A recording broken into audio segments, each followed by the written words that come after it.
Telefon ni ada liquid cooling system. Hi guys, saya Abang Ash and welcome back to my channel.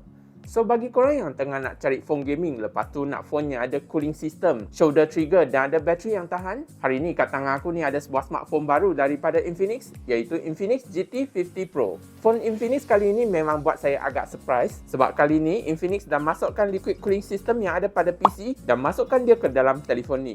Jadi jom kita tengok apa yang best dekat Infinix GT50 Pro ni.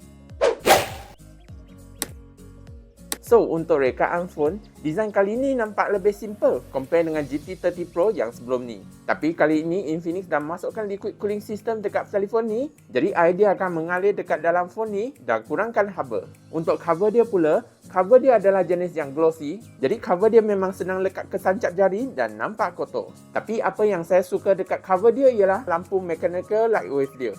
Sebab kita boleh tukar color dia, efek dan lampu dia pun nampak macam logo X-Men. Kat sebelah kanan ada volume, power dan trigger button. Kat bawah pula ada SIM slot, mic, USB-C dan speaker.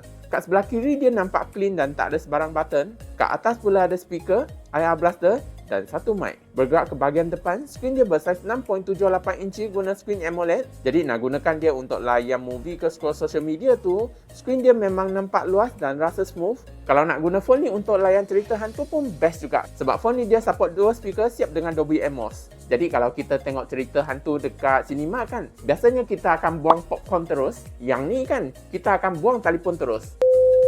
Nak gunakan phone ni dekat kerja-kerja outdoor pun okey juga. Sebab phone ni dia ada brightness yang sangat terang. Jadi kalau korang kerja dekat outdoor ke nak ambil gambar dekat luar, skrin dia masih nampak agak terang lagi. Untuk UI dia pula, phone ni dia guna XOS 16 based on Android 16. Jadi kat depan sini kan, dia nampak macam jam iPhone. Dan kali ni, Infinix pun akan bagi 3 kali OS upgrade dan 5 tahun security update. Untuk features dia pula, kat dalam ada features NFC, features AI, GT Trigger dan macam-macam lagi. Jadi phone gaming bukan setakat untuk gaming aja, tapi sesuai juga kalau korang nak gunakan dia untuk kerja harian. Untuk bateri dia pula, phone ni didatangkan dengan bateri sebesar 6500 mAh. Jadi untuk kegunaan harian kan, biasanya bateri dia boleh tahan dalam sehari dua, depends korang adalah light user ataupun heavy user. Dan untuk charging dia pula, charging dia pun agak laju juga. 45 watt untuk wired charge dan 30 watt untuk wireless charging. Tapi apa yang buat saya agak surprise-nya ialah Infinix dah upgradekan 15 watt bypass wireless charging dekat phone ni. Jadi masa kita pasang cooler kan, kita pun boleh bypass wireless charging dan masuk terus dekat motherboard. Jadi kita tak payah susah payah pasang dua kabel, satu pasang dekat cooler, satu pasang dekat telefon. Kita pasang satu aja dah boleh settle. Okey?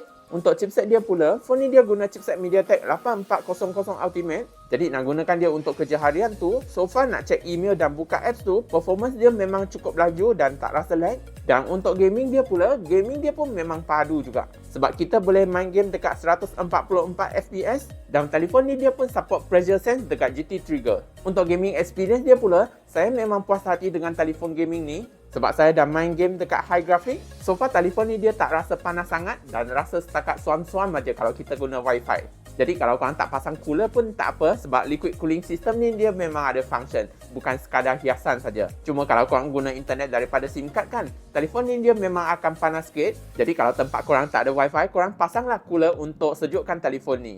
Untuk kamera dia pula, phone ni didatangkan dengan kamera 50 megapiksel untuk main kamera, 8 MP untuk ultra wide dan 13 MP untuk kamera depan. Jadi setakat nak ambil gambar dokumen ke sending WhatsApp tu, gambar dia memang nampak terang dan tak rasa pecah-pecah. Cuma kita janganlah expect tinggi sangat nak zoom jauh-jauh macam phone flagship. Tapi setakat nak gunakan dia untuk ambil gambar biasa ke selfie tu, gambar dia masih nampak terang lagi dan sesuai lah kalau korang nak share gambar dekat social media itu. So overall, berbaloi ke telefon ni?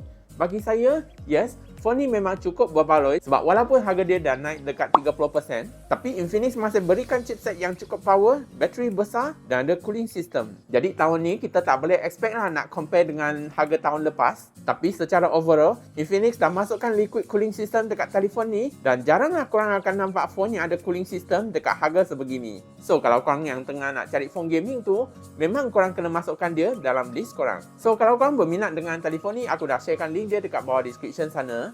Dan coming soon saya pun akan review phone budget daripada brand lain. So kalau korang nak tahu apa phone yang best, jangan lupa like dan follow channel ni. So I rasa itu saja untuk video hari ni. Kalau suka video ni, jangan lupa tekan butang like, share, komen dan subscribe ya. Bye bye and see you in the next video.